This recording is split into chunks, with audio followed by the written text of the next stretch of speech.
of the federal capital city. Vice President Muhammad Namadi Sambo says the Northern Elders Council's endorsement of President Goodluck Jonathan's re-election is commendable. Receiving the council under the leadership of elder statesman Alhaji Tanko Yokose, the vice president expressed delight with the solidarity by the group to the president. He said the PDP government under President Jonathan remains committed to transforming the country through many people-oriented programs. He charged members to carry the re-election campaign of President Jonathan to their respective areas. Chairman of the council, Alhaji Tanko Yokose, said the Jonathan Sambo ticket offers the best prospect for sustained national development. He said the council took note of the remarkable development of the northern region by the Jonathan administration. The Minister of Transport, Idris Umar, and his colleagues from the Foreign Affairs and Special Duties Ministries were also at the meeting. The People's Democratic Party Women for Change initiative has taken its presidential rally to Delta State, where Nigerian women were assured of continued protection. Founder, Women for Change initiative and First Lady of Nigeria, Dame Patience Jonathan, told the gathering to re-elect President Jonathan to ensure continuity of the transformation agenda. The First Lady, overwhelmed by the large turnout of PDP supporters made up of mostly women from the zone, assured them that the PDP under the leadership of President Jonathan will continue to open doors of opportunities to the people. Abidru Napep, good luck train thousand and thousand women. And we are doing Napep, they are still training more, empowering women through Napep. If you go, you will be empowered. MDG is not left out. MDG is not left out. Even through MDG, this unconditional cash transfer is being sent out. Just you in good luck administration, if you go here, it doesn't suit you, go here. It will accommodate you. He established so many areas that you must surely be accommodated. That's why he said that his slogan is a vow to do more. Members of the Women for Change initiative took turns to address the crowd, soliciting support for all candidates vying for positions under the PDP. The Women for Change initiative, they agreed, has not disappointed women in terms of women empowerment and participation in the nation's polity. We have some messages for you.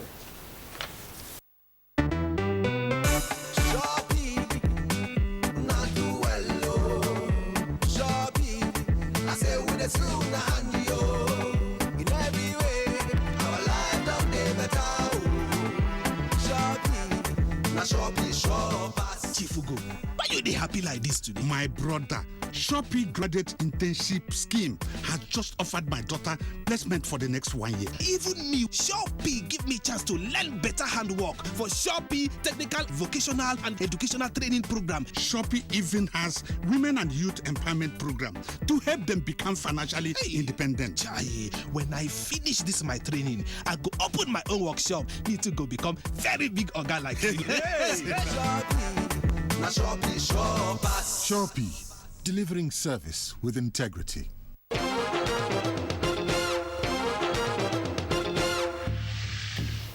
Thanks for being there. The Senate has passed for second reading a bill seeking the establishment of an independent budget and research office for the National Assembly. This is aimed at providing the Parliament with objective, timely and non-partisan analysis needed for economic and budgetary decisions. Office with the capacity to develop budgeting and economic information independent of the executive branch has become such a necessity because of its benefit as a credible tool for budgeting opinions. To me, it is one of the most potent weapons of the legislature. I see it as a process of democratization of the budgeting system. It will also help the National Assembly to know the level of budget implementation nationally. The way and manner we have ritualistically considered what we call budget has not really been very helpful. How do we ensure that those who control the agency do not turn it around for partisan purposes? Every step to insulate this body from partisanship has been taken in the bill. This is a very important bill, not just for the parliament, but indeed for the entire country, because it's going to ensure the effectiveness of the work we are doing for Nigeria. In the same vein, the House of Representatives has passed for third reading a bill seeking to establish the Nigerian Electricity Management Authority. The lawmakers also resolved to investigate importers of rice who allegedly evade import duties and denied the federal government revenue to the tune of 28 billion naira. The motion on the evasion of payment of import duty on imported rice by some Nigerians and their foreign collaborators was sponsored by Simon Arabo.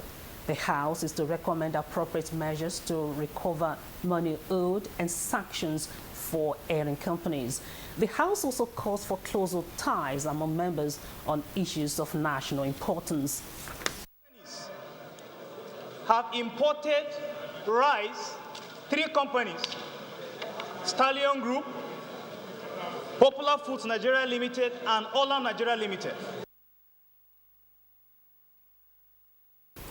The Supervising Minister of Information, Eden Duke, says Nigerians who are aspiring to elected positions should learn to stay in the country and seek the people's mandate rather than going around maligning their leaders. Chief Eden Duke was commenting on some Nigerians whom he says have adopted the habit of traveling abroad to disparage the country's leadership in the name of campaigning to be elected. Some Nigerians in high places are transversing parts of the world, bringing disrepute to Nigeria, propagating negative stories and fallacies against this country that they aspire to rule. But this is all sound and fury, signifying nothing. For anyone who aspires to lead this country, the time is now to stay home and face the challenge of our times and communicate our resolve and our strategies for bringing some of the challenges of Nigeria to an end. Supervising Minister of Information, Eden Duke. In the meantime, political parties have been reminded to make their campaign issue-based and avoid character assassination. National Coordinator Buhari Friends Organization Network St. Athanasius Okon stated this at the inauguration of the group's national patrons in Abuja. Should be a change in all aspects, from today. As I speak to you, we want the laws to be respected. Therefore, the issue of hate campaign, I must tell you, is part of the things we want to remove from our system. It's not good in the polity. I want the Nigerian people to be in peace. That is the latest development from our newsroom. We now go over to Kingsley and Clay for the continuation of the program. Thank you, Ronke. I will now have our first break on Good Morning Nigeria. It's very regrettable that there are persons who still believe that we cannot undertake any collective task in our country without the hindrance of ethnic rivalry, even after 100 years of nationhood. This conference gives us an opportunity to prove such persons wrong, and I believe it will. He dared many. He did what everybody thought was impossible. The caliber and eminent status of the delegates attest to the importance which Nigerians attach to this enterprise. One of his most outstanding achievements is the convocation of the National Conference, where all ethnic nationalities came together and agreed on the future of Nigeria. Goodluck Jonathan is the only president that had the courage to do so. Let's give him another chance to implement the resolutions of the conference for our new Nigeria. Vote PDP. Vote Goodluck Sambo 2015. This message is brought to you by Continuity Advocates. Do you know that you are exposed to up to 100 illness-causing germs every day? I encourage my kids to learn new things, and if they get hurt, I rely on my Dettol to fight germs. It's like my own first aid kit. My family needs protection from germs. My Dettol disinfects surfaces and clothes, keeping them clean and safe from germs.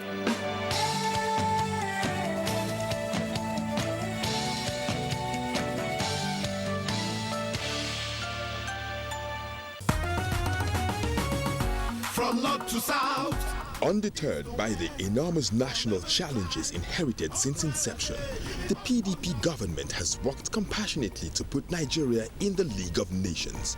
From a pariah nation to a nation of international repute substantiated by the influx of global investors into Nigeria. The decay in national infrastructure is receiving the much-needed attention it deserves. The trains are back on tracks after years of comatose. The second Niger bridge proposed decades ago is now in progress. Agri-sector is being revamped. The hitherto stunted economy is now #1 in Africa. Understandably, we are not yet where we deserve. Yes, but we are making significant progress. Surely we are getting there. Vote Goodluck Jonathan for president. Goodluck Sambo. Transform Nigeria.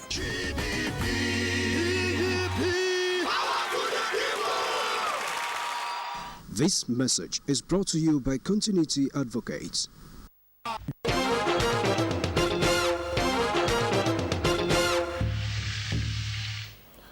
This is still Good Morning Nigeria, and this is Good Morning Business. And the federal government says its strategies for addressing the devaluation of the naira are fast yielding results. Let's hear more from Shikiola Ikinaye on Business News.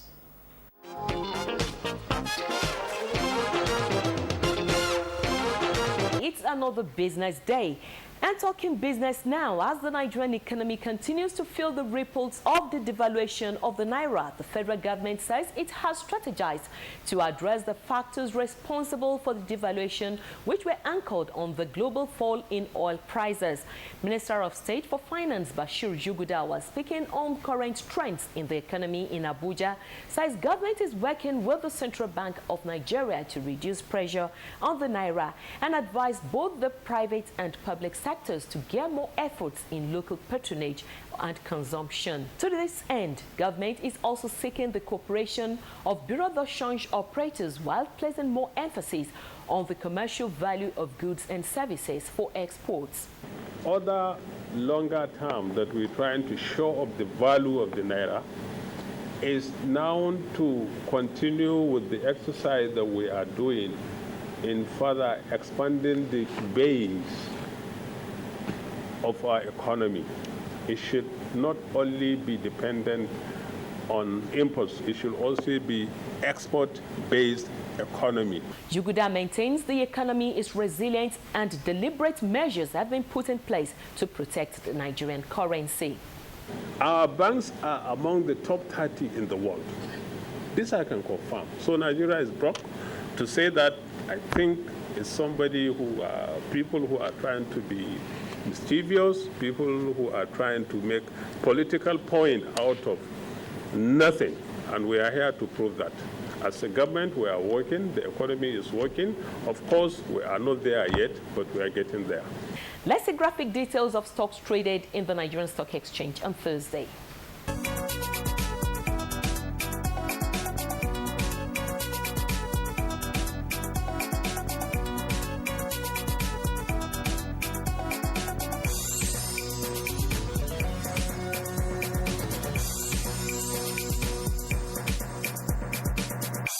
The Central Bank of Nigeria, CBN, says the federal government's independent revenue e-collection scheme has commenced.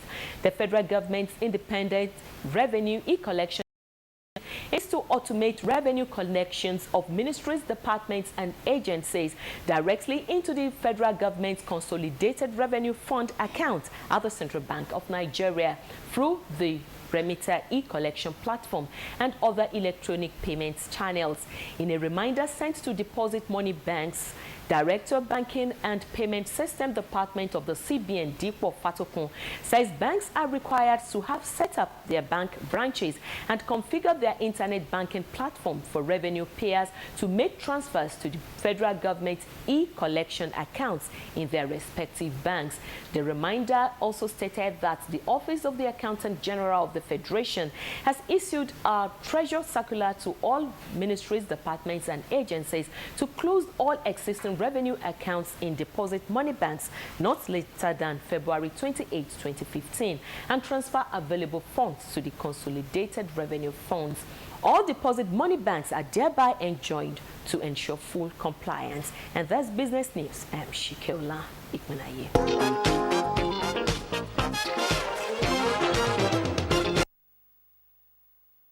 Okay, thank you very much there, Shike, for the business package. And next for us is a review of some of today's newspapers.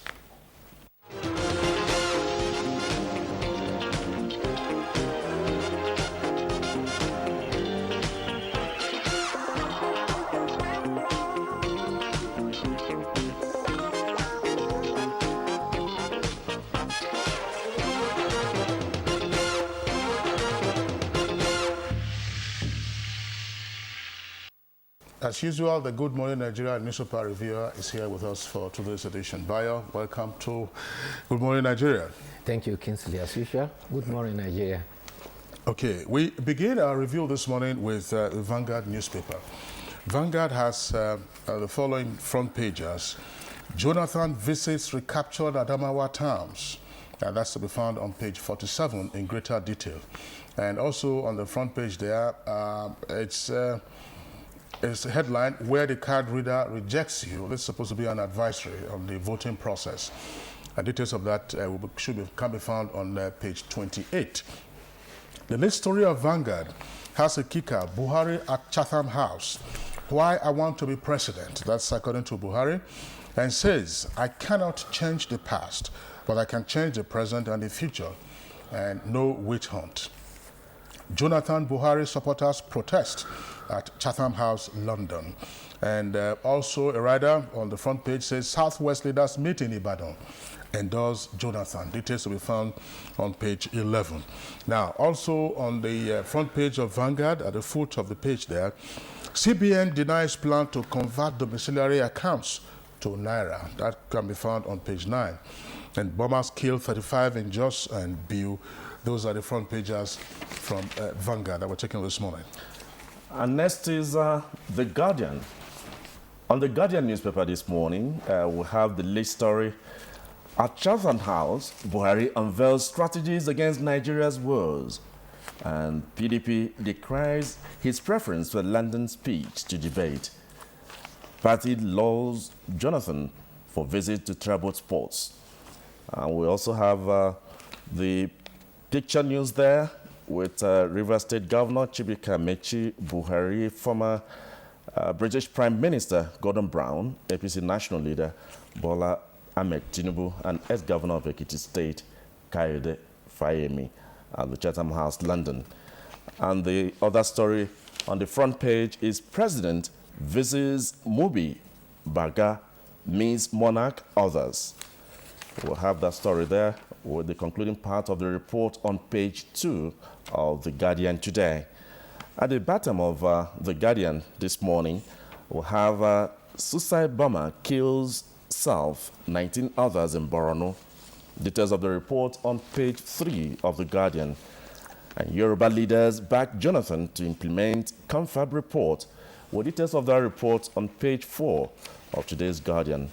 ISIS now holds 262 Christian hostages in Syria. Details of that report you'll find on The Guardian today on page 9. Kingsley. Yes, Cliff, let me just return to the Vanguard and go briefly to the inside pages, beginning first with page 7. It's a story that we've also been tracking in the course of various conversations on Good Morning Nigeria. Page 7, Vanguard. Police arrest 7 in Edo over PVC's racket. They said 7 persons were arrested at the New Benin market while they were trying to purchase PVCs from market women. That's in Edo State. And then if you also go to page 11 of Vanguard, there's another story there about PVCs, and that says Southwest youths raise alarm over alleged buying of PVCs. That's also on page 11 of Vanguard. And two economic stories that should be of interest to readers. Page 8, Vanguard, CBN directs banks to close MDA's revenue accounts. And on page 9, also of Vanguard, federal government discovers fresh 15,000 ghost pensioners. That's for Vanguard. And now I take Leadership on Friday. Leadership on Friday, below the lead story, Leadership on Friday says, why we want Shekau alive, according to the federal government. Details of that can be found on page 5. Now, IBB, Abdul Salami, and David Mark lead dignitaries to Abubakar Jimba's burial. Details of that can be found on page 7. Abubakar Jimba, of course, was the former president of the Association of Nigerian Authors. Now, drama as Jonathan Buhari supporters clash in London. Details on page 7. And on page 8, presidency plans to send Jega on terminal leave next week. That's a claim by APC senators. Details of that can be found on page 8 of Leadership. 2015 elections and the internet generation. That's an extended copy that can be read in greater detail on page 5 of Leadership. Cliff? Yeah, there are other stories of interest in The Guardian too, because something that concerns electricity is of interest to Nigerians. On page 4 of The Guardian, it says government moves to quicken resolution of electricity consumers' complaints. The government is taking steps to ensure they resolve all consumers' complaints relating to electricity supply and plans embedded generation to boost supply.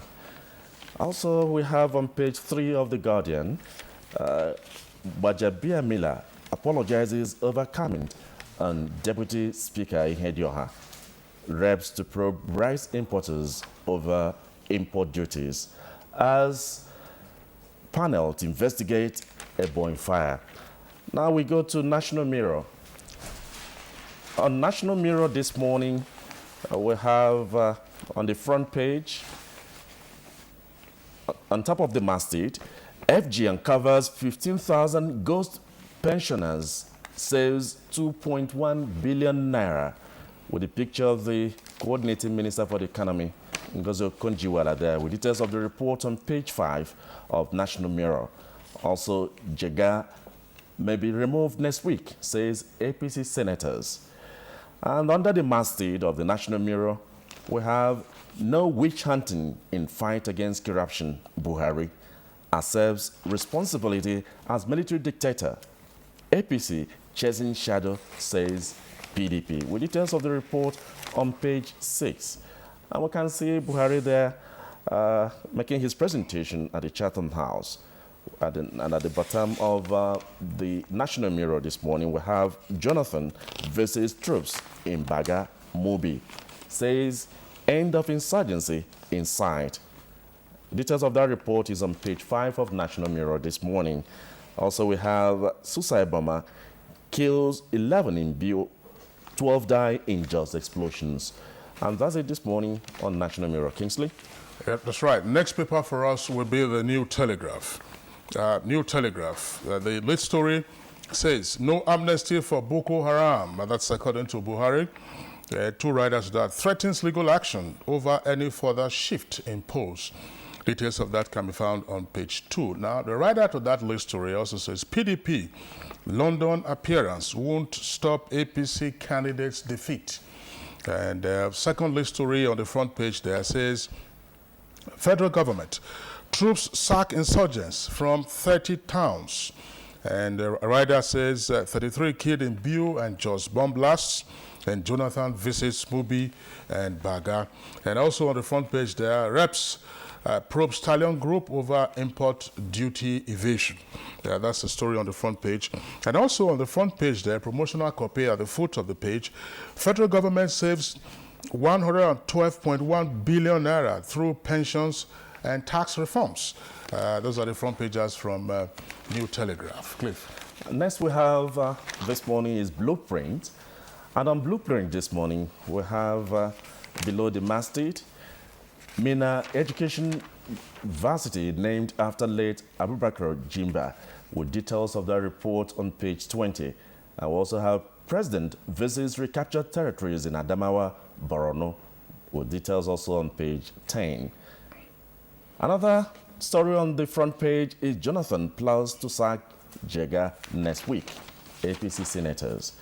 And also we have Buhari, how I'll fight corruption. And the picture there shows Buhari addressing his audience at the Chatham House. And at the bottom of Blueprint, we have 27 killed in Plateau, Borno explosions, with details on page 4. Kingsley. That's right. Cliff, let's just return very quickly to the inside pages of the New Telegraph, page 7, particular, just towards the bottom of page 7. Court strikes out suit against Confab. Now, a federal high court in Abuja yesterday struck out the suit filed by a lawyer, Dr. Tunji Abayomi, seeking to nullify the decisions of the National Conference. Court strikes out suit against National Conference. That's one of the inside pages that we are taking from the New Telegraph. Now, our next paper will be Newswatch Times, and we're going straight to the inside pages of Newswatch Times. Let's go to pages 2 and 3 of Newswatch Times. Newswatch Times, page 2. Cameroon prisons overstretched with 30,000 Boko Haram insurgents. That's to say that the story says that Cameroon officials have said that their prisons were overcrowded with Boko Haram militants. And that's the headline there. And then also on page 2 of Newswatch Times, and I'm sure Cliff has also has this headline in some of the other papers. Yes. National Assembly moves to create own budget office. That's on page 2 of Newswatch Times. And now on page 3 of Newswatch Times, we have a story. Agitators for poll shift should be arrested for treason. That's according to the APC. And Buhari's UK visit to curry favor, says APC. And a photograph there of President Goodluck Jonathan, Commander-in-Chief, visiting the troops at Baga in Borno State yesterday. Now, synagogue collapse building, that's the kicker. Construction met standard without government permit. That's to be found on page 3 of Newswatch Times. Well, I think the next we have this morning, you still have something there. No, not in the meantime. Okay. Yes. Let's look at the headlines of Daily Sun this morning. And Daily Sun, we have still the Buhari story on the front page. Buhari at Chatham House, how I'll fix Nigeria. I cannot change the past, but I can change the present and the future. That's the writer there with details of that report on page 15 and 54. But PDP rules APC over London outing, with details on page 6 of Daily Sun today. We can see our gallant soldiers there with the Commander-in-Chief of the Nigerian Armed Forces, President Goodluck Jonathan, with Nigerian troops at Baga in Borno State during his visit to Northeast yesterday. Another picture on the side is that of General Muhammad Buhari and Gordon Brown at the Chatham House in London. We also have on the front page, Jonathan lands in recaptured towns, pays surprise visit to Baga, Mubi. Details of the report is on page 5 of Daily Sun this morning. And FG to serve Jega terminal leave notice, APC senators allege. And also we have on the side of the front page, Boko Haram hits Borno Plateau on page 3, 19 killed in Biu, 9 in Jos. That's it on Daily Sun this morning. Yeah, let me take quickly The Nation, which is the last paper that I'll be reviewing this morning. The Nation, of course, has a number of headlines for the elections. It's a Tambuwal restores calm over soldiers' deployment. And Buhari is committed to Abuja Accord, says APC. Federal government alleges plan by ISIS to radicalize youth. And PDP frets over Buhari's Chatham House appearance. Details to be found pages 2 to 9 and 50 and 52 of the Nation newspaper. The lead story, of course, says Buhari with a kicker. Buhari, I won't witch hunt in anti-corruption battle, and has a writer, all scores won't be settled. Also on the front page there, CBN orders NNPC and Customs to shut accounts. And Jonathan in Baga, details to be found on page 5. Lastly, Lagos police give Oshodi North Chief Oluomo 24 hours to surrender. That's the National Union of Road Transport Workers. Cliff, that's none from you, and then we'll go over now to Bayo for I think we need to move a discuss to Bayo of to have a quick the review. headliners. Yes. Thank you, Kingsley. Thank you, Cliff. Well, the story that's dominated the pages are the two almost coincidental blasts in Biu and Jos. That of Biu has conflicting reports. While some people report that it took place at Taishangandu at a motor park, others say it was from a tricycle in a crowded neighborhood.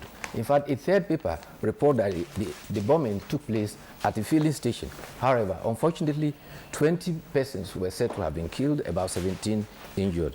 There were, again, reports that are conflicting. Some say there were two bombers.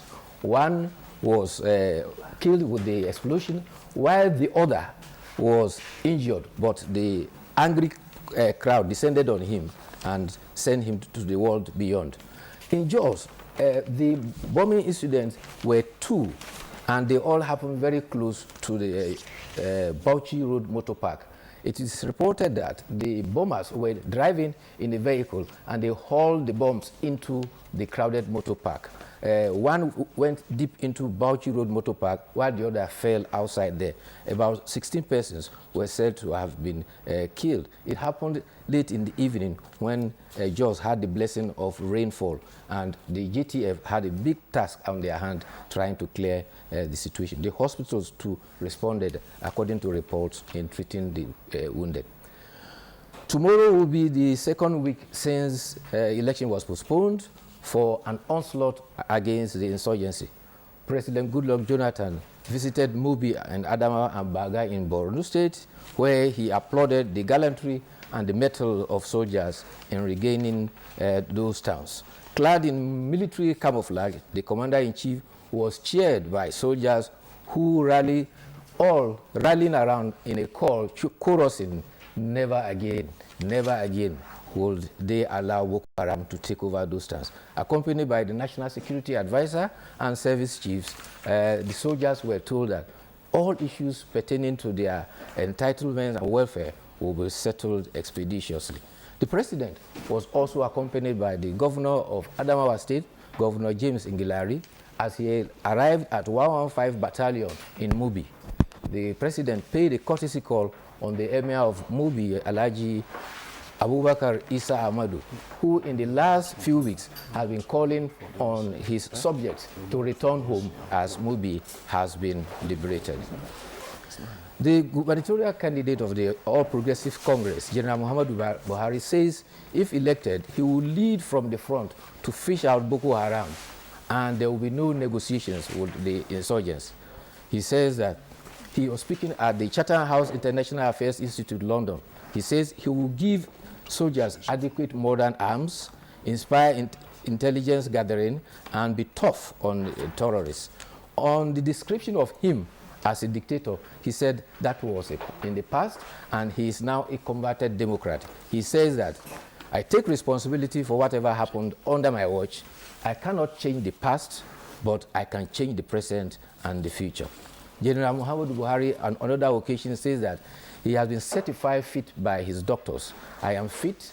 My doctors have declared me fit. I am going back home for the final phase of the campaign to win the election." A group known as Kato has been described as an extreme Islamic sect, having dislodged at their hideout at Konam Farakwe near Zaria. Armed policemen who raided their hideouts found that they had kept a boy in chains for over a year, and they had also held some women and young men in solitary confinement. The police, upon search, discovered that they were having in their possession violent equipment, including AK-47 and other dangerous weapons. Extreme partisanship that led to uproar and a walkout by some members is giving way to a high sense of camaraderie at the House of Representatives. A motion on deployment of soldiers for election duties and a counter motion led to an uproar, particularly when 3 committees of the House submitted its report. It led to unparliamentary remarks and a stage walked out. At its resumption yesterday, leaders were prevailed upon, and particularly the minority leader withdrew his uncomplimentary remark. The Speaker, Aminu Waziri Tambuwal, has enjoined members to continue to eschew partisanship and a sense of national duty. The campaign across party lines, which has now tilted and given APC 181 members, PDP 156, others 23, is particularly hitting the House of Rep and giving is the coming tension. A father has been nabbed for selling his son for 300,000. This father woke his wife up and said he should bath his son very early in the morning. The wife refused and said it was too early. Later on, the man took the son to the home of his friend. At about 5 p.m., they sent a car to pick the wife. The wife refused to go. By 10 p.m., the man came back home without the son, but clutching a polythene paper. The wife screamed, and from his hands, monies dropped from the polythene bag. The wife raised an alarm. Police were called in. They followed up through, and Maduwachi George, okay, the father, was taken in, and they recovered the son. His accomplice, Obinna Emodi, who had received the son, had escaped. What a father. Well, that's pretty very sad, Bayo and Cliff. Yes. That's unfatherly, and I think he, of course, will have to face the legal consequences. Bayo Atoyobe would like to thank you for being with us on Good Morning Nigeria for today and also for the week. Wish you a lovely weekend. Thank you very much. I'm looking forward to it. Okay. This is Good Morning Nigeria, reaching you live on the network service of the Nigerian Television Authority. We have 2 issues for conversation this morning: the ongoing military operations in the Northeast, as well as the raging controversy over the involvement of the military in the electoral process. We're taking a break. When we return, we'll begin with the first of our conversations. Remember as a child when you fell and hurt your knee, your mum was always there to soothe the pain. Can you remember how she lovingly packed your school lunch and proudly stood waving at the door? Can you remember watching how dutifully your mum would stand over the stove and cook your family's favorite meal with a smile on her face? Can you remember when she prepared your favorite meal with bua pasta? Nothing has changed with bua pasta today, as it's still made the same way Mum always knew, because it's made from the finest wheat and packed with nature's goodness. So share the goodness of bua pasta with your family. Bua pasta, nothing.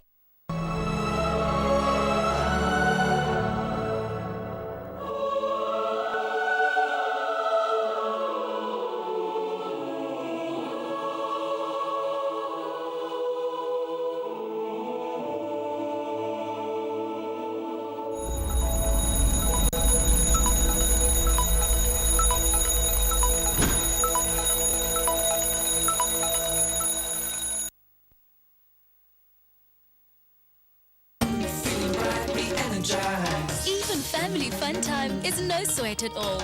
That's because I use Dettol Re-Energize. It protects me and my family from everyday germs. With bursts of orange citrus, I end my day the way I started. Re-Energize.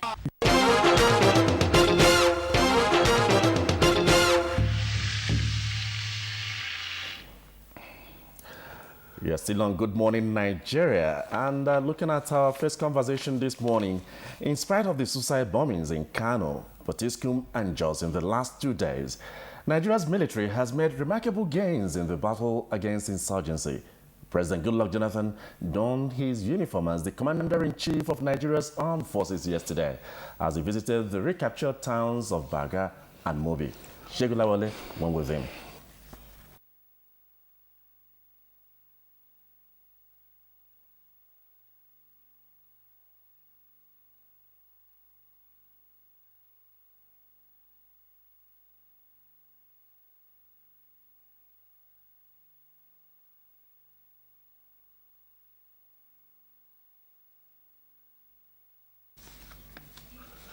Okay, we're having some challenges with the audio of that report. Of course, if you listen to our bulletins, you would have heard the audio. I think that we're back now with the audio of that report of the Commander-in-Chief visiting the troops at Baga and Mubi in Adamawa State. Baga in Borno and Mubi in Adamawa State.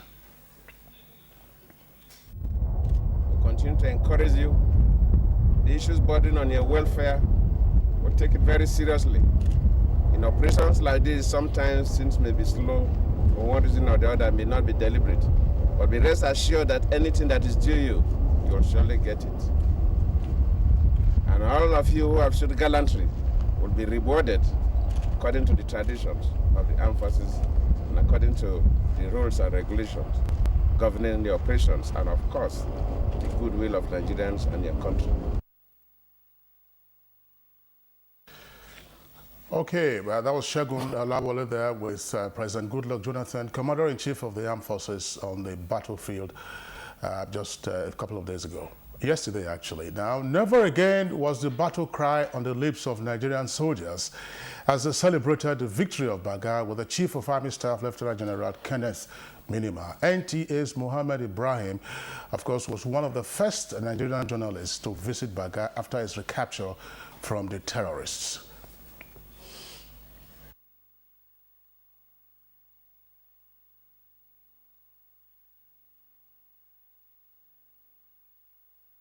Very soon we are starting Meduguri Mate Dikwa. We'll start Meduguri Kauri, Bama, and we turn right and face Goza. By this weekend, we should take Madagali. We take Madagali, we turn left, we face Goza. That's the end of the war.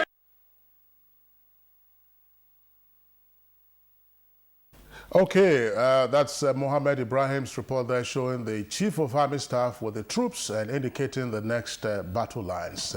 Cliff, we have our guest to begin this conversation this morning. Yes, I think we'll have little challenges with audio, but I'm sure we'll be on top of it. And joining us is the Director of Defense Information, Major General Chris Olukolade. You are welcome to Good Morning Nigeria. And General, let's start by you are telling us the situation today, with regards to the fight against the insurgency.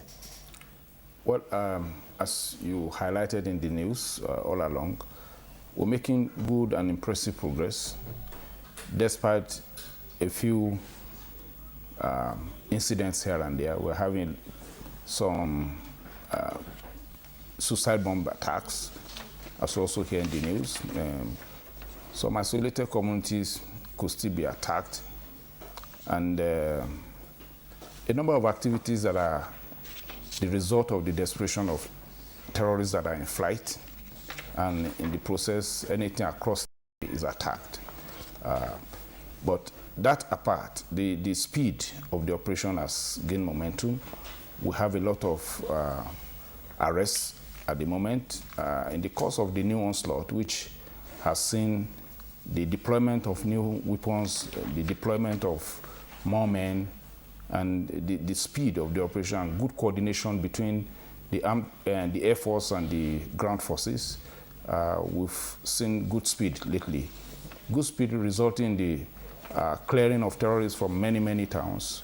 As I speak to you, additional towns are coming in on board, and the essence is to move as fast as possible to achieve the mandate that was given originally by Mr. President, that the military should work hard enough to ensure that normal socioeconomic and political lives could resume in all parts of the Federation and that have been affected by terrorism.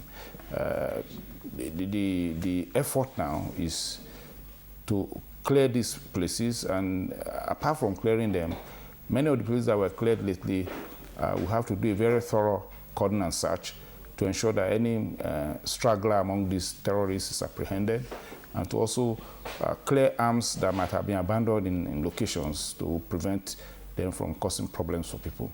Apart from coordination within us that's on the ground forces and the Air Force, we also have good coordination with our neighboring countries, which is a new addition to the momentum of the operation to ensure that this time around, as they are being pounded in Nigeria, they have no place to run to. Well, General Olukolade, let me say this. Not in the last 1 year or so have I, seen you perhaps in a more cheerful mood just before we began our conversation. And I'm saying this in a positive sense. Now you're able to break into, a small smile, and you're still in battle mood. But let's say this. Some weeks ago, some months ago, the Nigerian armed forces were being pilloried by some Nigerians to say, look, if we had Nigerian military personnel go on peace enforcement and peacekeeping operations elsewhere in the world with huge successes, why was it so difficult for them to take on the insurgents? Now, what has changed in the matrix of the battle that we are seeing, not just yourself here with us in the studios, but from the reports that we played back earlier, the troops really in an extant mood, in an ecstatic mood about the goings-on in the battlefield against the insurgents. What's changed? Part of what has changed is the things I tried to explain earlier. You find that when there is battle, there's a lot of wear and tear. We lose equipment. The effectiveness of some of them decrease. And in that process, we need replenishment. The impressive thing now is that a lot of equipment has come in.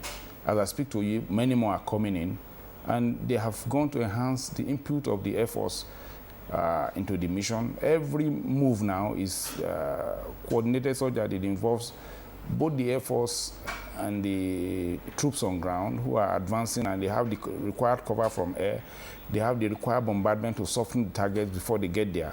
And we also have the assurance that, unlike what happened before, maybe I should call your attention to it, the early part of the declaration of the state of emergency, within a few weeks, we recorded a situation where the terrorists had been swept off all the bases they occupied. That's right. Only for a while later to discover that they have places they retreat to once they've been defeated here. Now, the plan this time is to ensure that those places are not tenable. You will recall that before now, we used to have collaboration with our neighbors in the form of the multinational joint task force. It's not a new creation per se.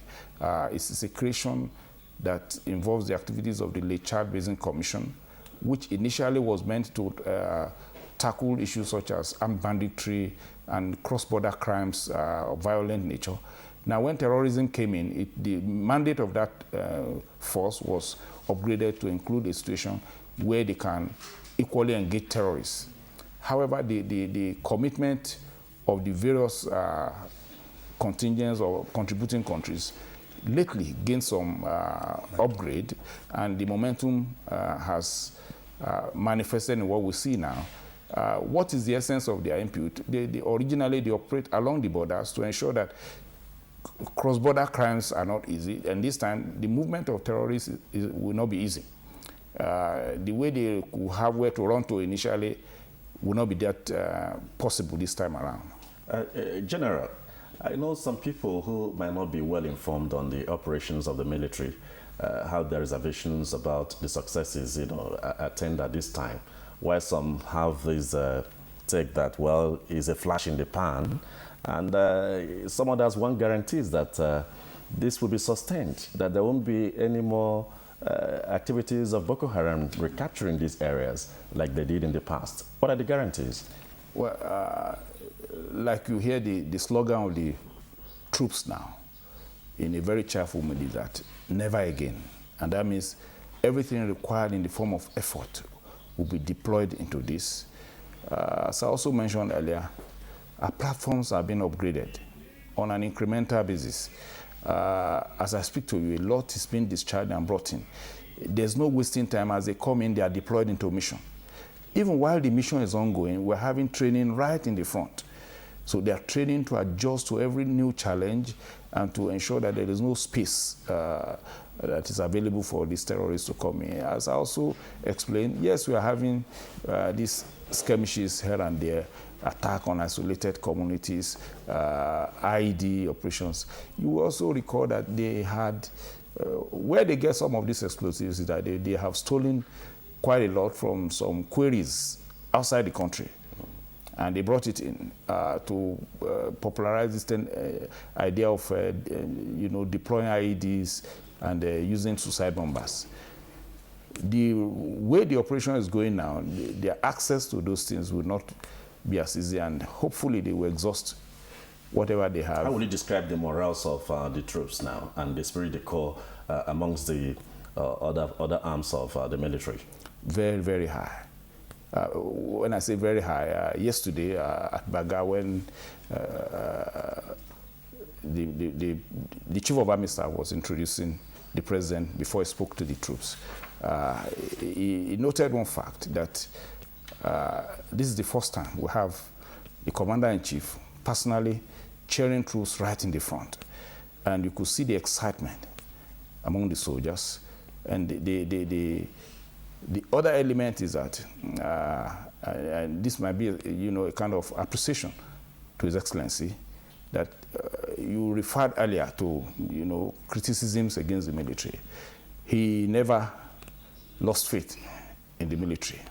That in itself is a morale booster. And with the recent achievements, the troops are happy. One of the things that also boosts morale of troops is training and logistics, and a lot of it is moving towards the front. Well, there's an aspect of the ongoing operations that, of course, would surprise a number of observers, namely the caliber of weapons that have been abandoned by the insurgents. It would appear that the insurgents or the terrorists dug in for a full-scale war against the Nigerian state. Has this discovery also, as it were, been a surprise to the armed forces? Well, if anything is surprising is the variety of weapons that are being discovered at the moment. Many of them strange, and of course we know that many were stolen in and around, but the additional ones that are not even familiar to our inventory are being discovered, which means that it took some time and some space to come in. As I also mentioned, one confidence we have now is we hope to sustain the commitment of our neighboring forces, such that that kind of entry should not be easy anymore. General Olukolade, we won't let you go until you touch on this very issue. Let's say in the last 2 days, we've had attacks on areas we could refer to as soft targets, with deadly consequences. What plans do you have to really address this threat? Well, the plan should be holistic, and I agree with you, it's a source of concern, but it's I won't say it's not expected, considering the heat in the front. Many of them who, disperse must still show presence in one form or the other.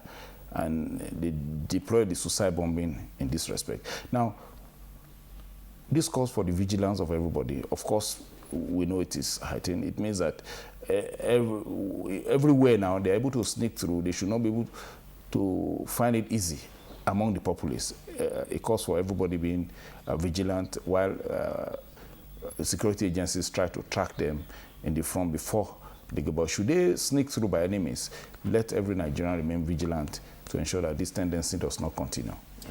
Okay, well, General Chris Olukolade, we would like to thank you for your time and attention. There are details, of course, we cannot go into now since you are on the front lines. We wish you more success against the insurgents. But just before you leave, and then for the benefit also of our viewers, before we get our conversation with the defense spokesperson, we'll try to play you a clip of the Commander-in-Chief's visit to the front lines yesterday, Baga and Bio. We'll take that report again from Baga, showing President Goodluck Jonathan with the troops on the front lines.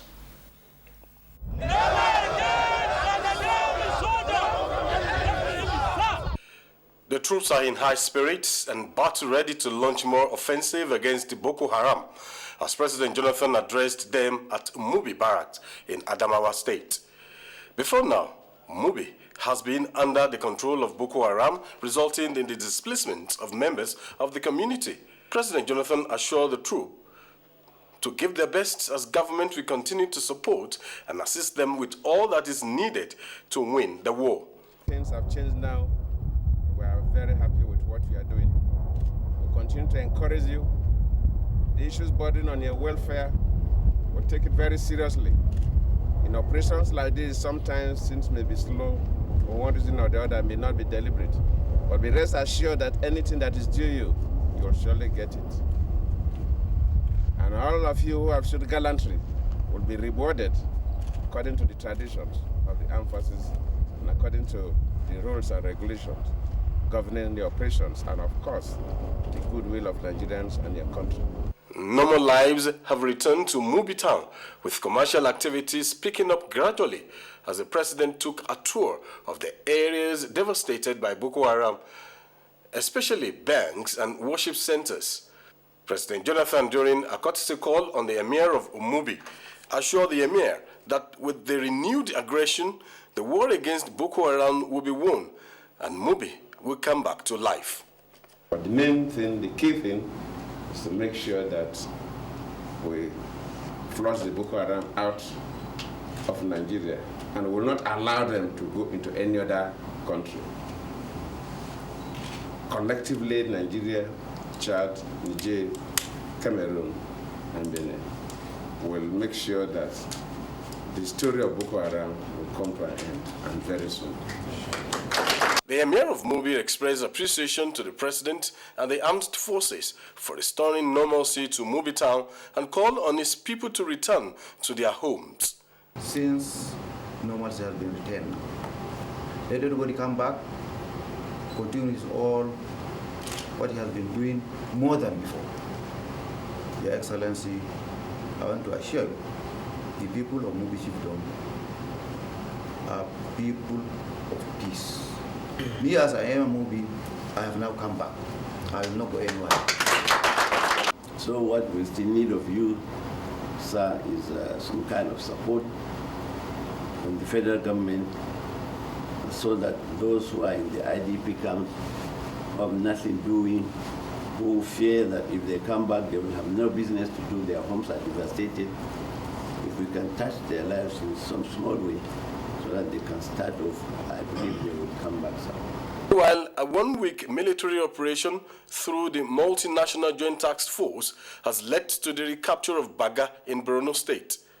The visit of President Jonathan to the troops at the headquarters of the multinational joint task force gave the gallant soldiers added impetus to move on with the battle.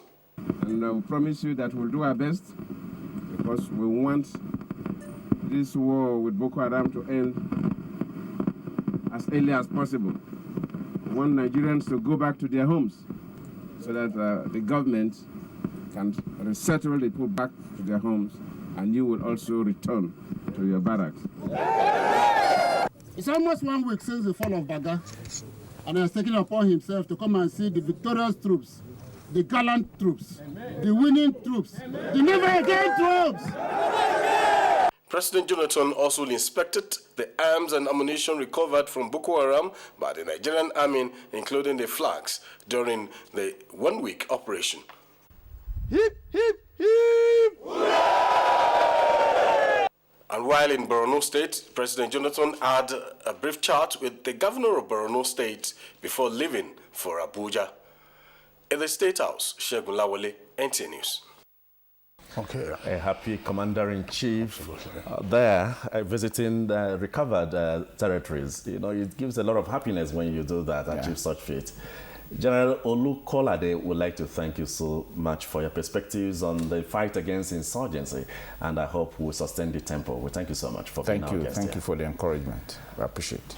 This is Good Morning Nigeria, and we'll now take a break. We'll be back to continue on our discussions on this very issue.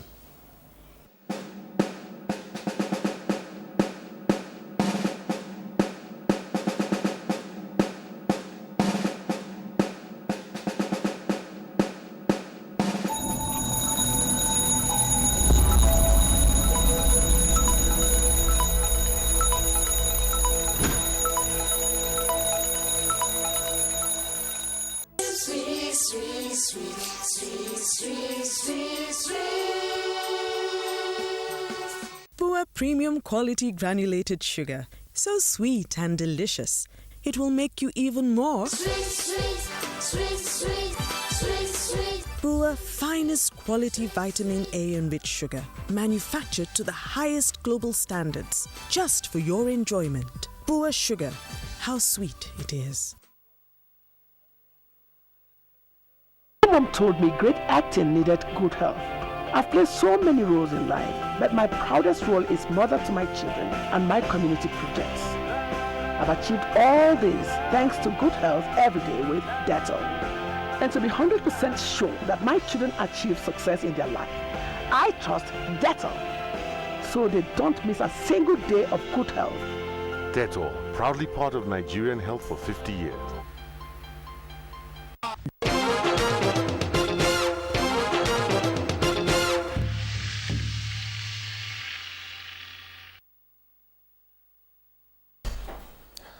Our next subject for the day also has to do with the military. This time it has to do with what their role should be in Nigeria's 2015 elections. It is an issue that has been smearing with the major political parties taking varying positions. Kingsley. That's right. Now, the issue blew open on Wednesday this week with the disruption of the plenary at the House of Representatives.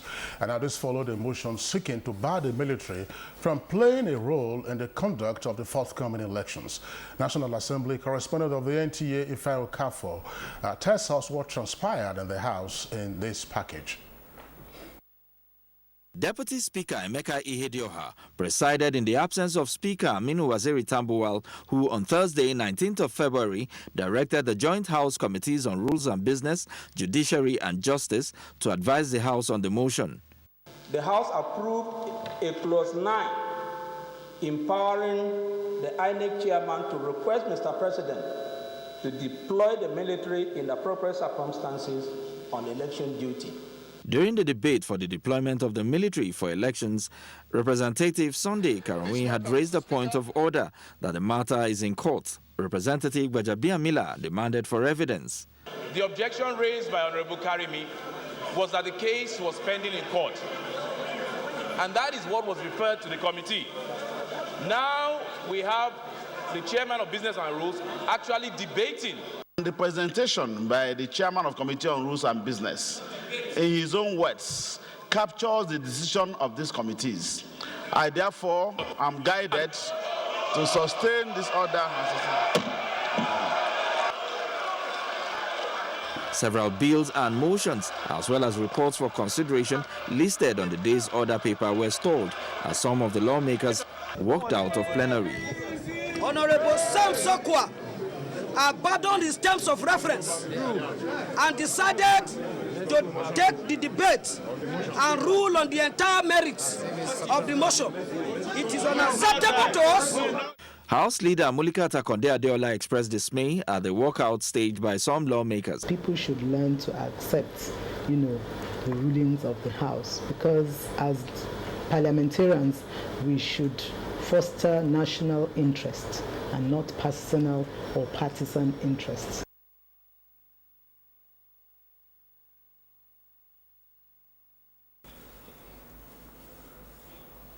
Thank you, Fine. Also, members of the House have since been trying to mend fences after that rowdy session, but the issue is still unresolved. So what role is envisaged for the military in the electoral process? We shall be looking at various sides to this very issue soon. And well, right away, Cliff, because joining us in the studios now to provide perspectives on this matter, our first Professor Abubakar Momo, Director General of the Electoral Institute, also of INEC. Professor Abubakar Momo, thank you for being with us on Good Morning Nigeria. Good morning. Okay. And our second guest is also a lawyer, Barrister Mark Jacob, former Commissioner for Justice and Attorney General of Kaduna State. Barrister Jacob, welcome to Good Morning Nigeria. Thank you very much. Cliff? Now, Prof, I think it would be most appropriate to start with you, as you put it now. What role does INEC expect the military to play as we count down to the elections? Yeah, well, I think it may be important you just give me a few minutes to try to put everything within both a political context and a legal framework. I'm sure you can summarize that because time is not our friend. Yeah, okay. Let me just summarize it this way. That INEC since 2011 has had the interagency consultative committee on election security, where the army or armed forces are members. It has it at the national headquarters level. It had a meeting last Monday. It often holds regular meetings. And we also have it at the state level, where the Commissioner of Police is the chair, with the resident electoral commissioner, the vice chair. We are hoping to cascade it down to local government level, where you have the DPO and the electoral officer of INEC as co-chair and all that. Security and information relating to flashpoints and other forms of infractions on electoral conduct, on electioneering and all that is often bottom top. In other words, information gathering starts from the bottom, goes to the top.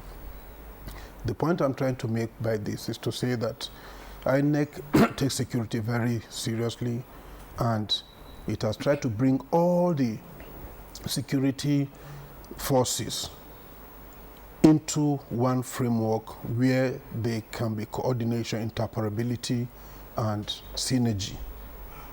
But this is also done with INEC being in charge, and this is very, very important. It is not something that somebody is taking command from DHQ or Chief of Defense Staff or Chief of Army Staff or Chief of Air Force or whatever, or even the IG. It's a framework that has INEC claiming, ownership and patrimony. That's on one level. The other level is to say that the Constitution, as Section 217, says that the CNC has a right to deploy the armed forces in electoral matters if need be. I think the Act of the Armed Forces too states as Section 8, subsection 1 and 3, that the armed forces could be used in electoral matters if there's need for it.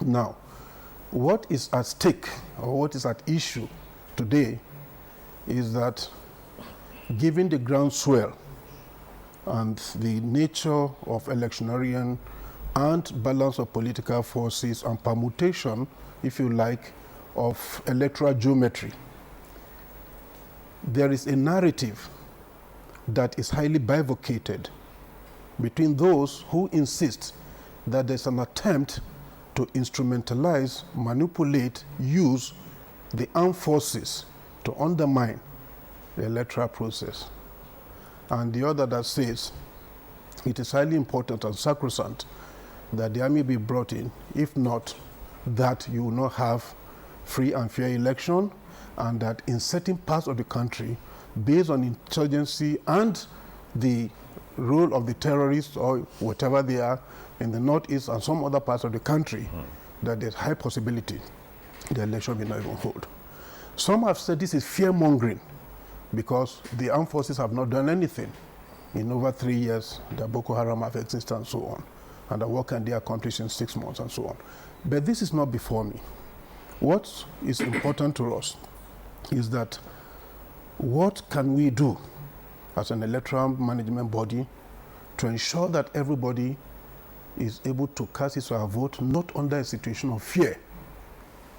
In other words, if the military is used, but they are not the focal point in election, the police is by the Electoral Act. The police is what?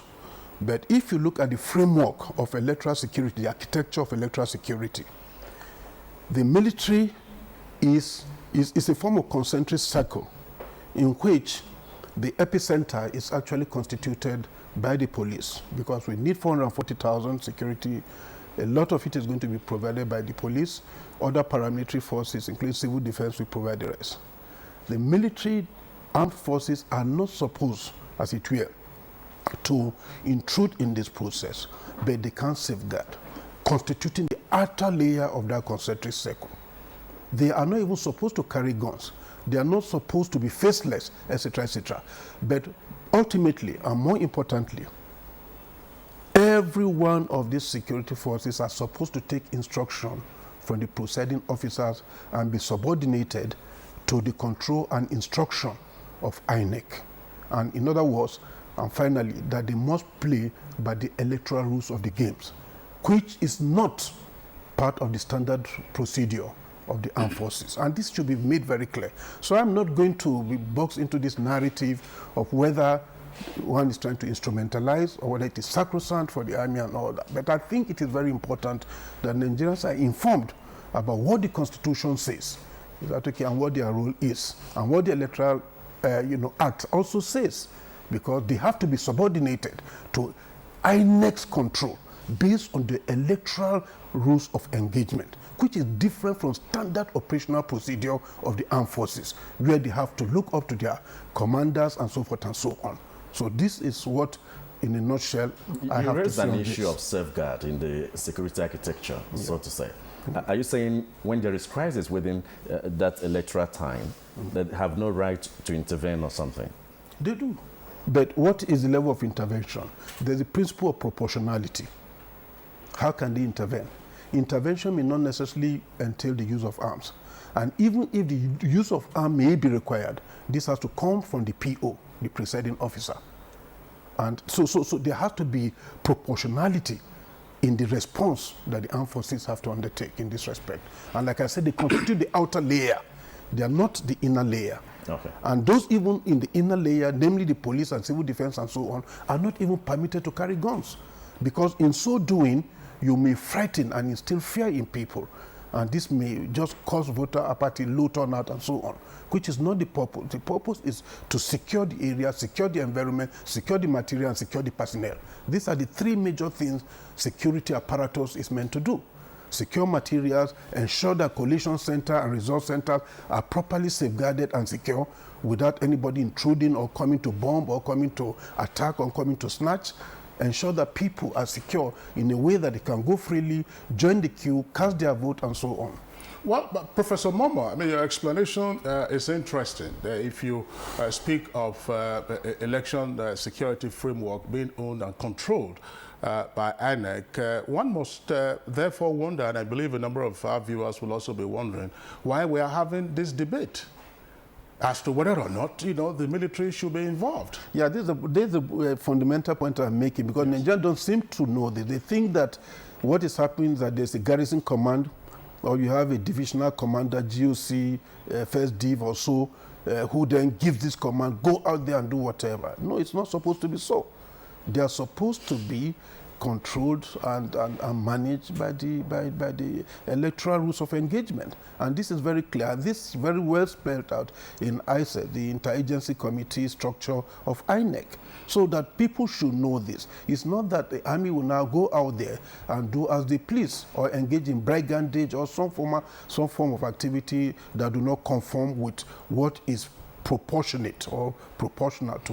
And the parties have always been aware of the existence of the interagency committee. Yeah, they are, but you see, they are not members of it. It's a purely security thing, which is a closed door thing. Okay. So, yes. All right, now let's, Cliff, I think let's take on Barrister Jacobs. Yes, our second guest, Barrister Mark Jacobs. Barrister Jacobs, you've listened to Professor Abubakar Momo. Give us the background to this, as well as, of course, cite relevant sections of the Constitution, the Armed Forces Act, and the Electoral Act. There is, of course, a decision by the Court of Appeal on the use of the military for election purposes. What's your reaction to this slew of ideas flowing around? Especially with interest on sections 217 and 218. Thank you. It is important, maybe at the very onset, to say that this is not the first time the armed forces have been deployed to supervise or oversee our elections.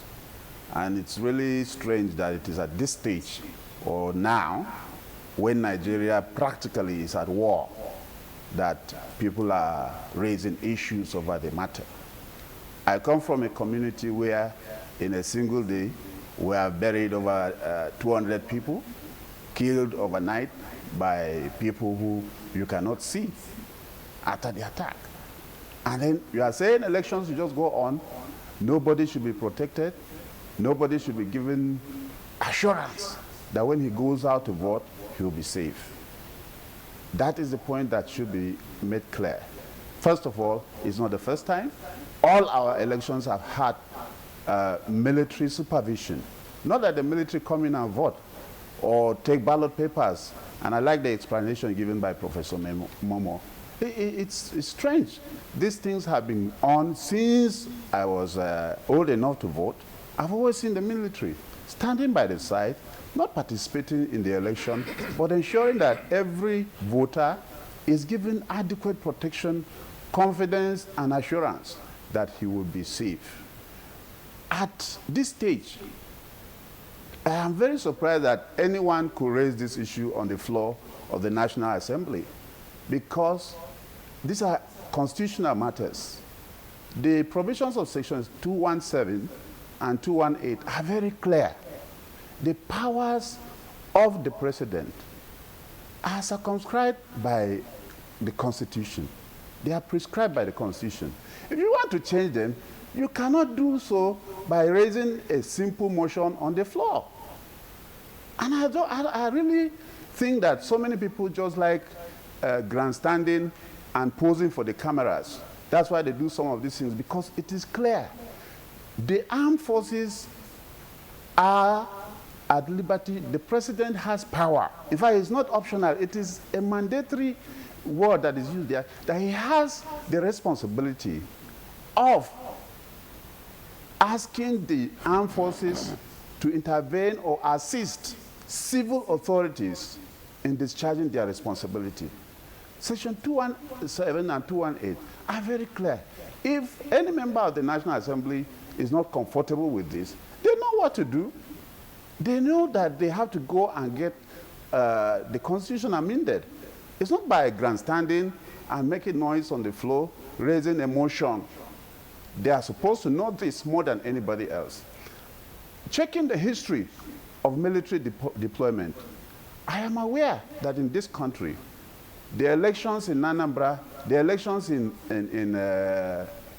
Edo, the elections in other states, the governors of those states specifically requested the deployment of troops. Those requests were in writing, and they were granted. The people who won election, they didn't complain about the deployment of the troops. The only time I have had a loud voice against the deployment is when some people lost the election in Ekiti State. And I think we should step on the brakes when people are discussing things that will affect the generality of Nigerians, particularly as leaders in the National Assembly or other political atmosphere. I have seen campaign rallies of all the political parties. In all those rallies, they have a large collection of troops protecting them. Why do they not complain about the deployment of these troops to give them protection when they are campaigning? But they want INEC and innocent young men and women who have been deployed to INEC to assist in the election to go into this election without protection. They want Nigerians to walk the streets, go to vote without protection. This is trivializing the issues. And I think people should stop politicizing every small thing. Issues that are beyond pedestrian discourse should not be brought to the floor of the House and then throw the country into chaos and confusion. The Constitution in section 217 and 218 makes it very clear the conditions under which the military can be deployed. These things, if anybody wants to change them, like I have said, the Constitution has to be amended. If somebody doesn't want to go through the process of amending the Constitution, it should save us the labor or the trauma of incitement, because I see it as nothing but incitement of emotions. Okay, Barrister Jacobs, your explanation is clear, but still there is a subsisting judicial decision that has been widely reported, barring, as it were, or forbidding or restraining the use of the military in the electoral process. Is it that their lordships were acting par incuriam or something? That decision is from the Federal High Court in Sokoto, and I read the contents. It has to do with somebody who just complained, a politician. He went there to seek a declaration. And anybody who is a lawyer knows that declaratory reliefs are not enforceable. You cannot go and say you are executing the judgment of a declaratory order. Now, in as much as I respect the judge, but I want to see how you could make such orders and get them enforced. I also want to know how you want the military or the armed forces, for instance. We are aware that the Air Force is used to deploy electoral materials. Very sensitive materials are not left in the hands of marketers or transporters. You want us to stop using the Air Force to distribute the electoral materials? You want us to rely on the entire police force in this country? It's about 300,000. The entire manpower of the police. You want us to rely on 300,000 policemen to take charge of election duty in 774 local governments, in 120,000 polling units. I don't know what people are looking for. If we are serious, let's get serious about this country. Let's not play to the gallery and continue to raise tension over issues that are settled. Like I said at the beginning, INEC has never handed over its responsibility to the army or to anybody. The supervision of the election is in the hands of INEC. The military or the armed forces come in and stay and protect everybody. And they are not partisan. So I believe that anybody giving a judgment or even going to court should be guided by national interest, not by partisanship. Well, Professor Abubakar, I think I'd like to come back to you because a section of the community of Nigeria is expressing some reservations in respect of using the military. What steps are you taking, given that the military in the architecture of the security architecture is under the control of INEC? What steps are you taking to ensure that you're able to assuage their fears? Yeah. You see, just yesterday evening, at about 6:30 in the evening, we concluded training for the Navy and the Army.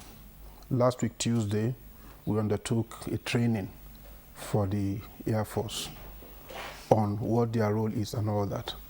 The first and fundamental thing was to call their attention to what international best practice is and the role of the use of armed forces. It's not as if armed forces are not used in other parts of the world. You have very troubled spots of the world, Pakistan, Waziristan, Afghanistan, Iraq, and so on, where elections were held. How were elections held in these countries? War-torn, post-war reconstruction, post-conflict states and state building, etc. You want to bring in justice, transitional justice system, democracy, and all that. The military often come in. But there are rules of engagement, and this is what I'm saying. The first thing we need to know is that what people are really or should be addressing is what role, specific role can they play. The creeks have to be guided, for example, and protected.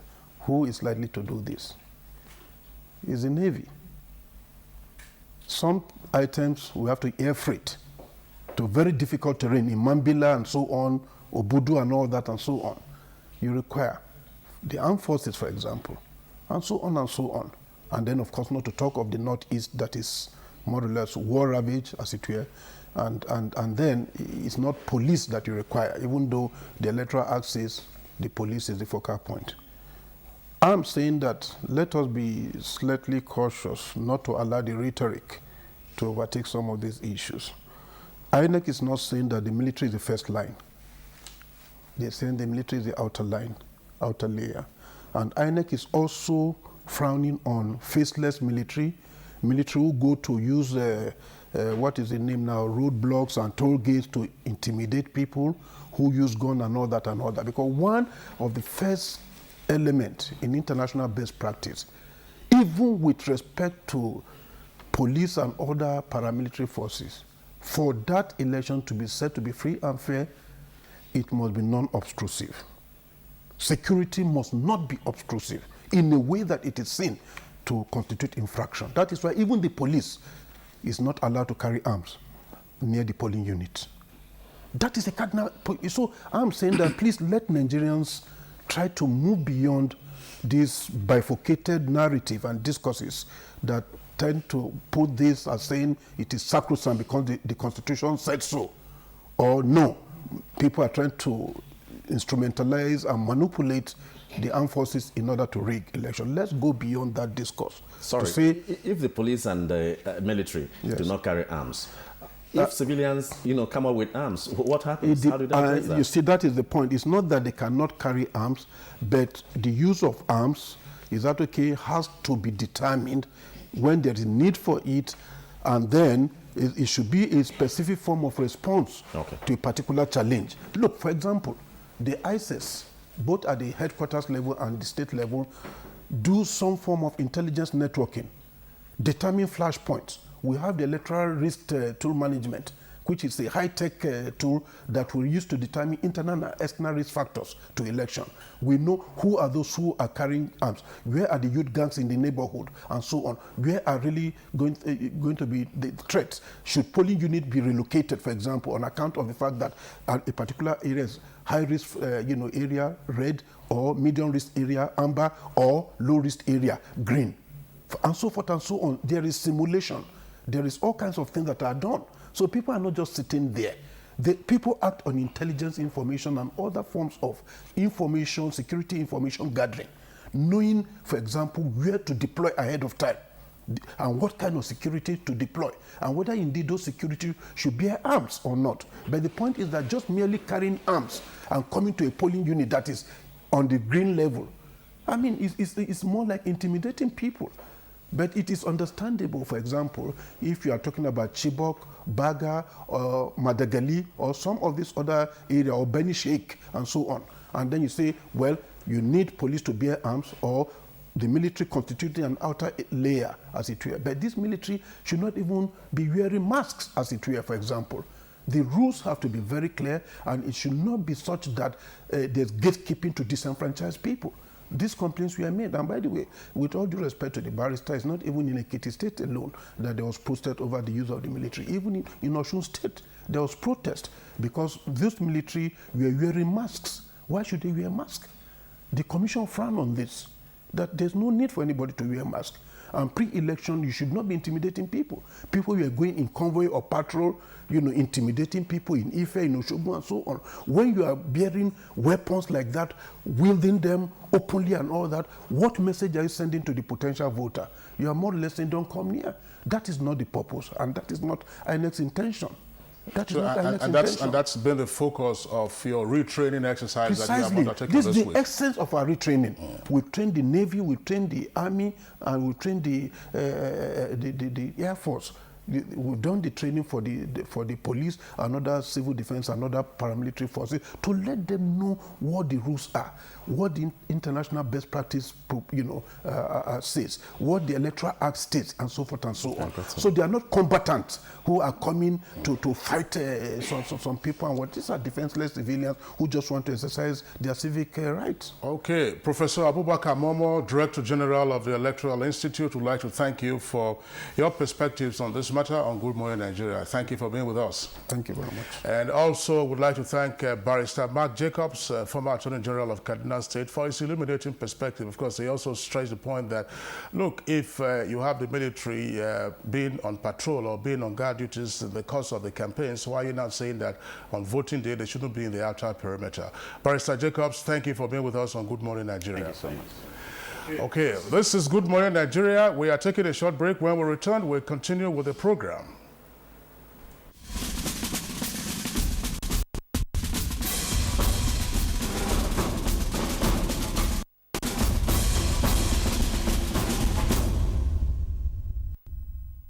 Introducing new and improved Pampers Baby Dry with Stretch. Our stretchy sides are designed to expand and contract with your baby's tummy. Pampers lock wetness in for a dry and comfortable night's sleep. New Baby Dry. Dryness guaranteed or your money back.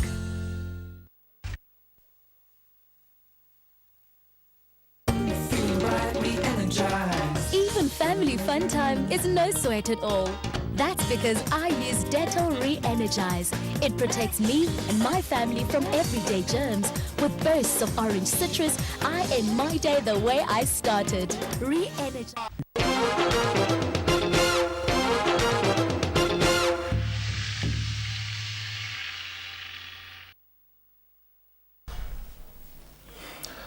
You are still watching Good Morning Nigeria on the network service of the NTA. Well, we have a whole lot going on, and we are discussing the controversy over the involvement of the military in the forthcoming election. We'll now bring you the views of a cross-section of Nigerians. Just stay with us. Solely of the side that the military should be used during the election. And the reason I have is that Nigeria normally have greater respect for the military, in the sense that whenever they see the soldiers around, definitely they will obey and they will be ready to comply with the normal instruction. Now, I'm not saying that the military should be at the polling booth, no, but at least the military should be around, they should be patrolling and let people see them going around. With that, it will create a kind of fear in the mind of those people that plan to rig, and they will not be able to rig. Those who, Nigerian citizens who are going to vote, has a right to be protected. If people must go and vote, they must be sure that there's certain structure that will be put in place to guarantee security. Nobody wants to go to a polling booth and get detonated with a bomb. So the use of military, in my view, is constitutional, it's legal, it is lawful. So I don't see anything wrong with it. In as much as they will still be guarding our borders everywhere, but we need them around just in case of anything. I think the police and other forces like the civil defense and other people they can be involved, they can handle it. At least they've been doing that. So talking about security stuff is not something that one will do within a second. It's gradual process. The police and the other people are doing their best. So the military, we don't need them.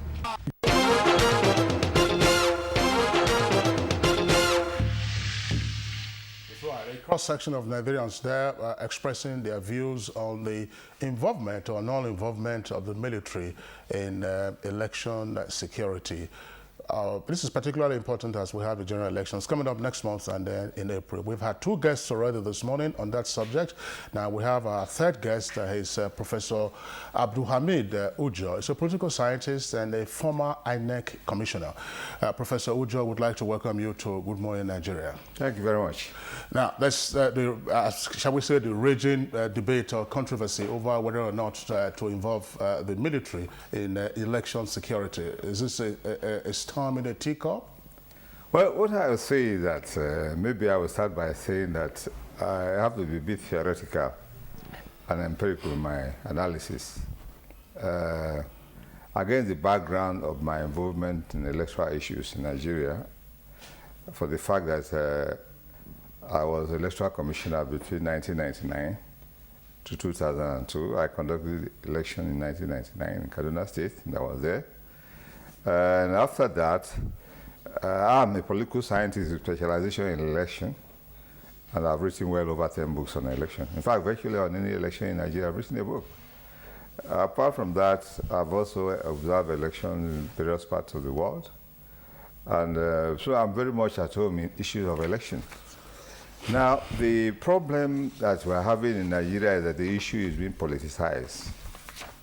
When we conducted the election in Kaduna State in 1999, we didn't use military, even police, minimal. You can hardly see police. We deployed our people. Even then, there was nothing like all these security forces around. So the situation there does not warrant it. Now, the thinking of most Nigerians, especially politicians, is the fact that they are not thinking in terms of ecological analysis.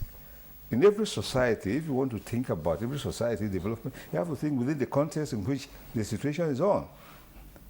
Now, if you want to locate the issue of the military involvement in the election, you have to locate it within the environmental condition in Nigeria today. Today in Nigeria, we are fighting a war, not all over Nigeria, a section of Nigeria. Secondly, there is a lot of what we say circulation of small arms, not only in the war zone, but all over Nigeria. Also, many Nigerians have been trained in using suicide techniques, bombing. And what I'm saying here is that not only the 3 states involved, there are uncertainties in many other states in Nigeria. So what I'm saying is that we are now thinking in the period of uncertainty. This is why most people who have spoken, they have not highlighted that issue. You are talking of electoral acts, you are talking of constitution. But if a nation is going through uncertainties, there are certain things that we don't anticipate, which could happen. So you must make contingency arrangements so that, well, in case whatever happens, you will now take measures. Why I'm saying this is that as far as national security is concerned, deployment of forces, especially the military, it is clearly the military that can do it. But here also you see the provisions of the Electoral Act giving some element of deployment authority to INEC. But I'm saying that this is rubbish. I conducted election, I know election situation.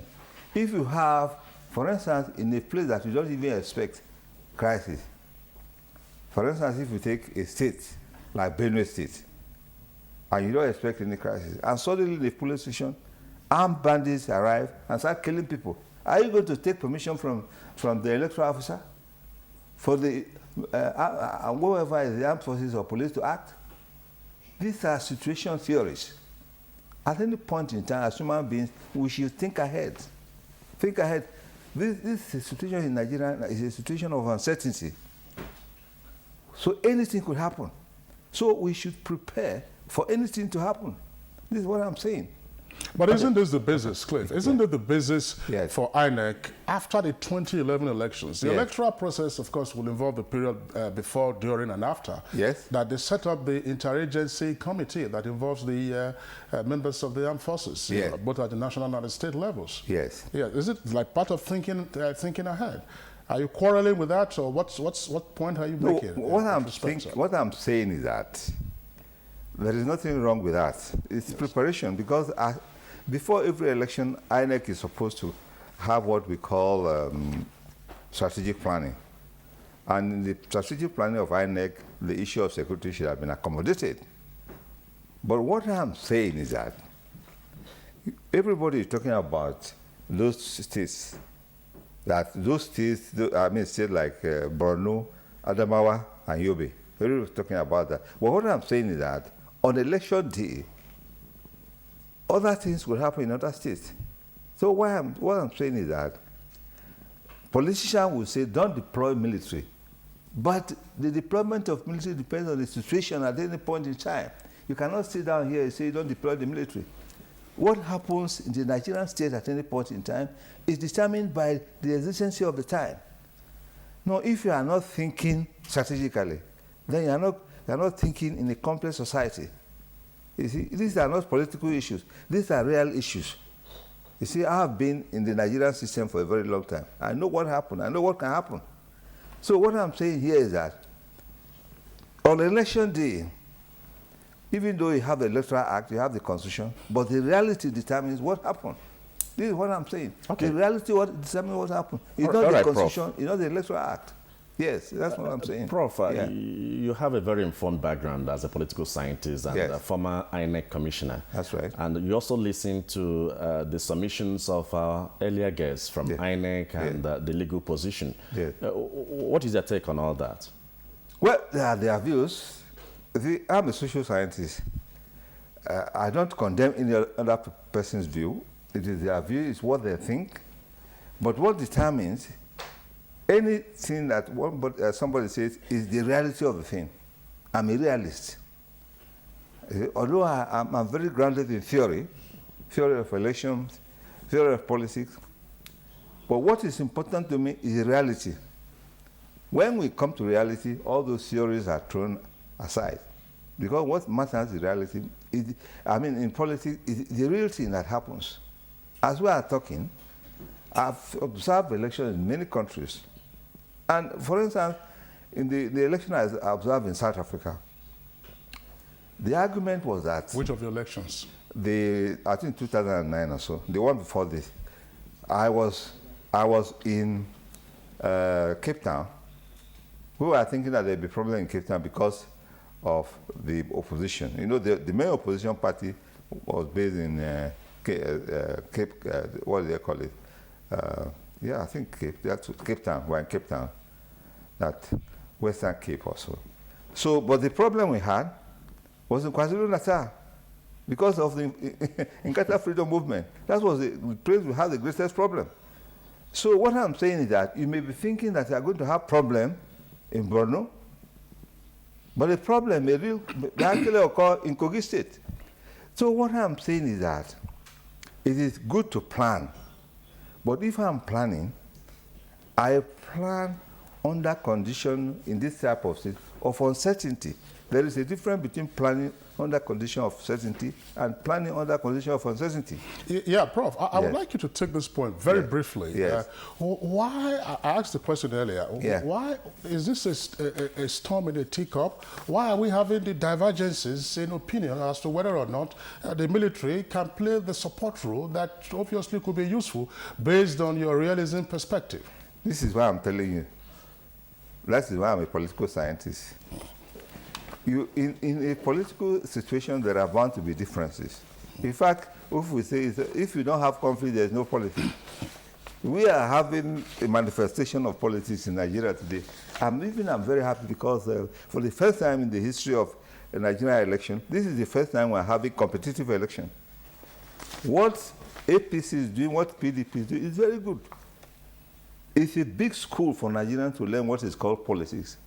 Politics is not the situation of sitting down in the house. It is issue of conflict. Politics resolve conflict. When there is no conflict, there is no politics. So what we are experiencing in Nigeria today is a very good school for Nigerians to learn.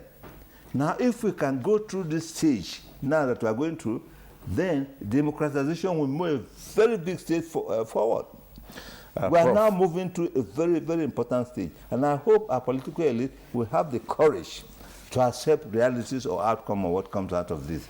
Okay. Well, just like I will sign off Professor Ujo. Professor Abdul Hamid Ujo, former INEC commissioner and a political scientist. We know that the struggle between the realists and the idealists in the political space will continue. It's not something that could come over time. We thank you so much for finding time to be our guest on the program today. Well, this is Good Morning Nigeria, and the diplomatic clash between some countries in Europe sparked by the conflict in Ukraine has continued to widen as Moscow threatens to cut off gas supply to its embattled neighbor for failing to make payment on previous supplies. Nnamdi Dikpo has details of this and more on the foreign scene.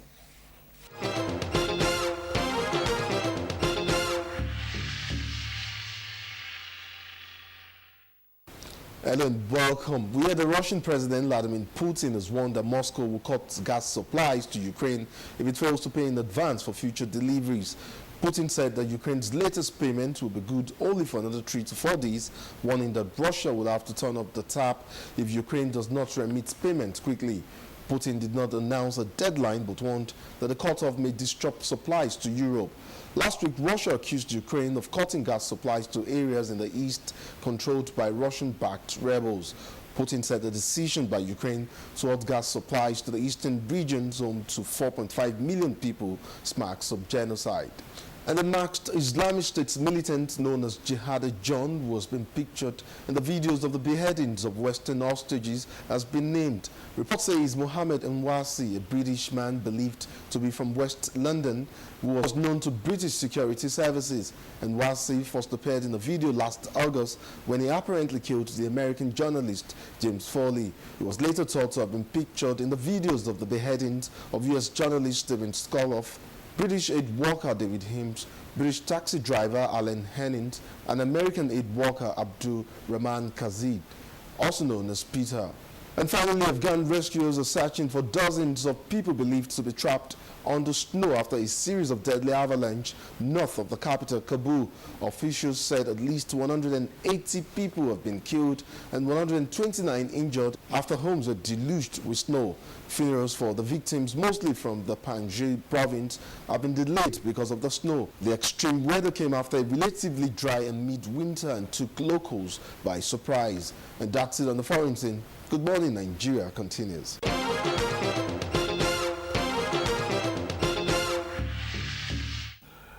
In sports, the head coach of the Super Falcons says the team is gradually getting into shape.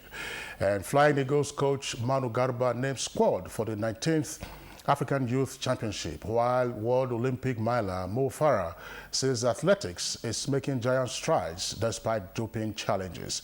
Musbah Udan Wahab is our guide.